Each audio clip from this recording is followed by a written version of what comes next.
Muy buenos días. Iniciamos una nueva clase en este segundo parcial correspondiente al 10 de agosto de este presente año. Quien les habla, Blanca Toledo Bravo.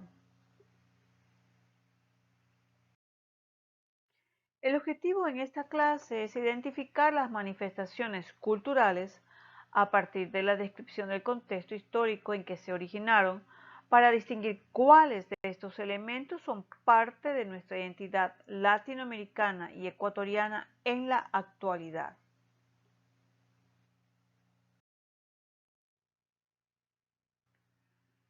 Tenemos la expansión cultural, artística, arquitectónica y científica. Al considerarse las universidades como centros de enseñanza y aprendizaje superior, surgen nuevas manifestaciones, culturas artísticas, entre otras. Tenemos la movilización de personas, monjes, juglares, aristócratas, comerciantes.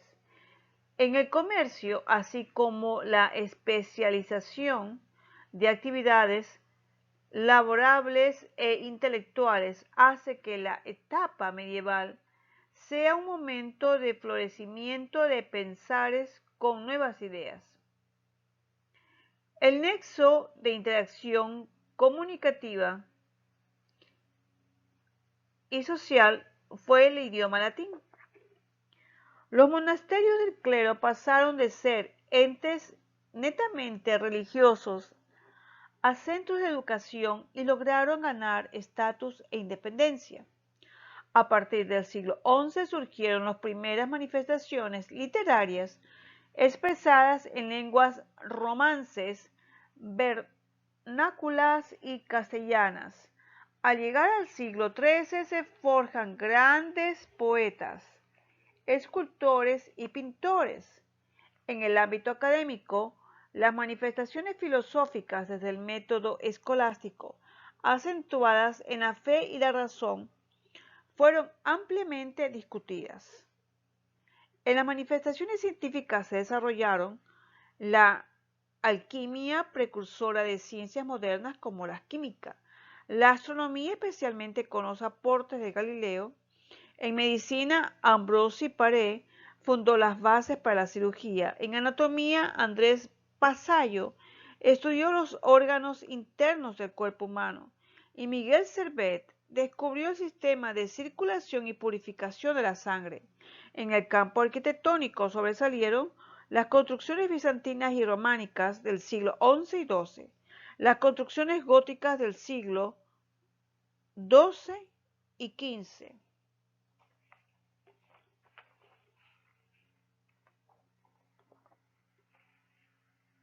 Aquí encontramos algunas características en cuanto a la arquitectura, la pintura y la escultura. En las características generales en el arte románico, podemos observar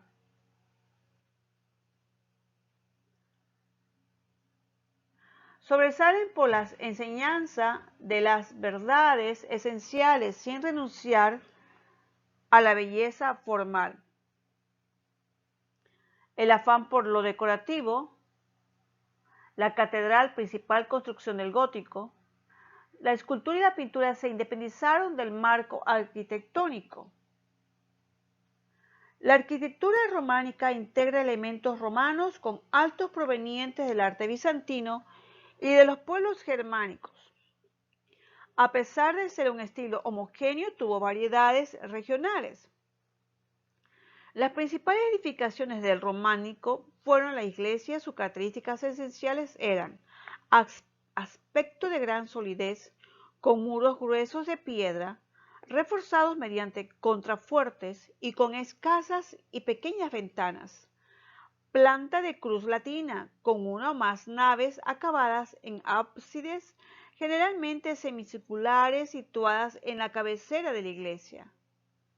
El cimborrio, torre octogonal que cubre el espacio de intersección de los brazos crucero, sirve para realzar la bóveda. Techos abovedados con arcos de medio punto y bóvedas de cañón de herencia romana e interiores oscuros que promueven el recogimiento, torres, campanario y en ocasiones claustros adosados a la iglesia.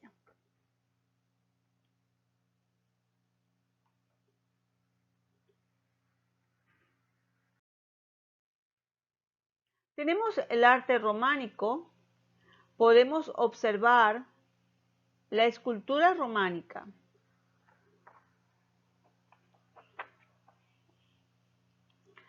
La escultura románica, como la pintura, se encontraba totalmente supeditada a la arquitectura por la que se debía adaptar a esta. Su principal función era instruir a los feligreses, era auténticas Biblias en piedra con las que se les enseñaba el camino de la salvación. Sus características principales fueron el simbolismo, no pretendían reproducir la realidad sino mover el espíritu de los creyentes. Para enfatizar se representaban las figuras abigarradas y con las proporciones deformadas. La rigidez de la figura se ve acentuada por la frontalidad de las composiciones. La mayor parte de la escultura románica se realizaba en relieves. Su emplazamiento habitual eran las portaladas a la entrada de los templos y los capiteles en el interior y en los claustros. La escultura exenta fue escasa durante el románico, se limitaba a tallas destinadas al culto. La portalada en la entrada de la iglesia se sitúa una composición escultórica en relieve muy elaborada, frecuentemente de temática religiosa, Jesús, santos, apóstoles. Las figuras y escenas más importantes se ubicaban en el tímpano, las secundarias en las arquivoltas, las jambas, el dintel y el parteluz. Tenemos el cuadro sinóptico, también parte de la escultura, la arquitectura y la pintura.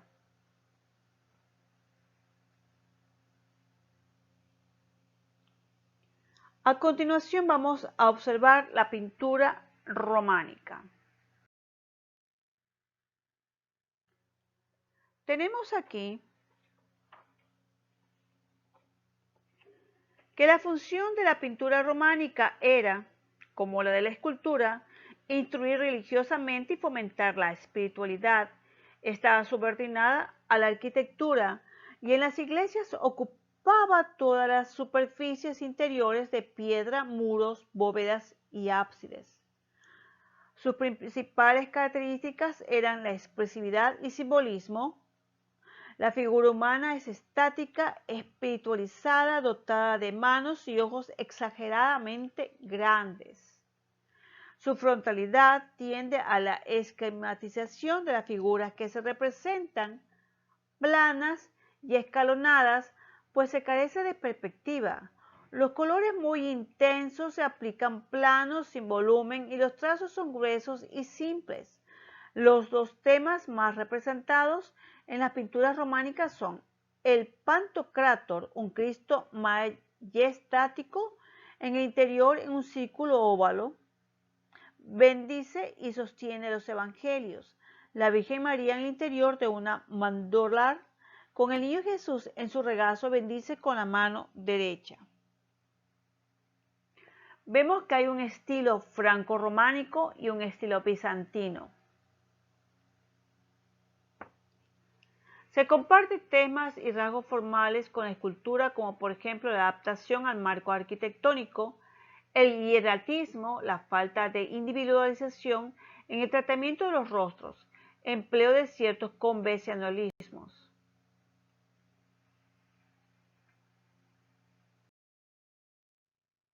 Tenemos grandes obras arquitectónicas.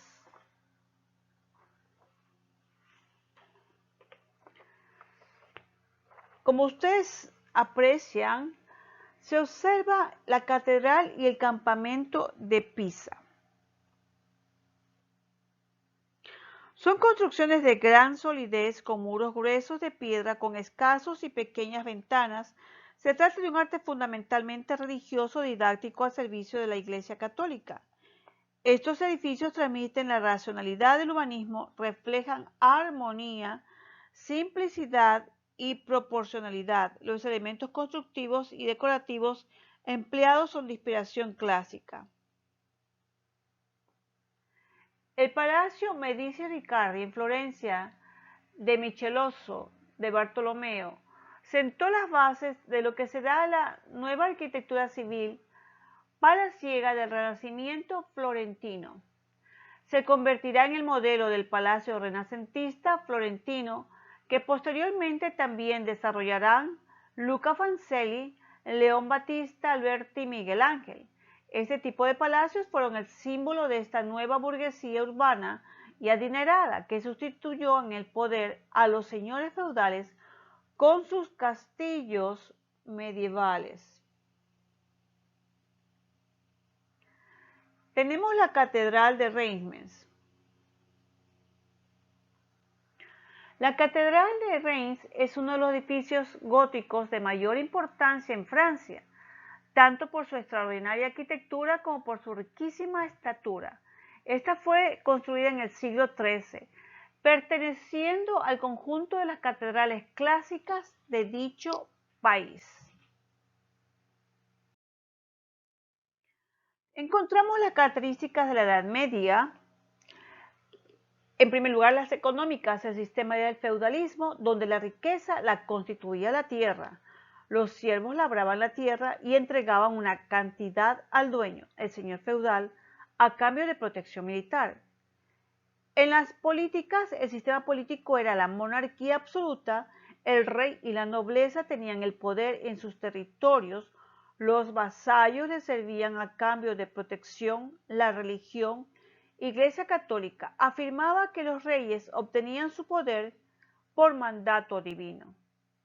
En las sociales habían dos clases sociales, la nobleza y los plebeyos. Luego, poco a poco, surgirá la burguesía, comerciantes, gentes libres, que serán los que originen el cambio a la Edad Moderna.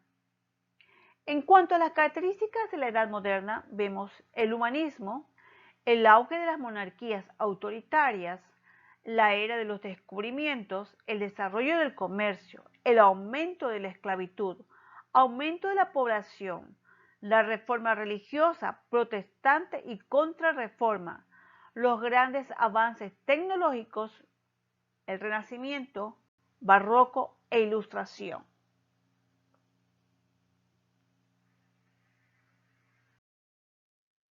Haz una pausa.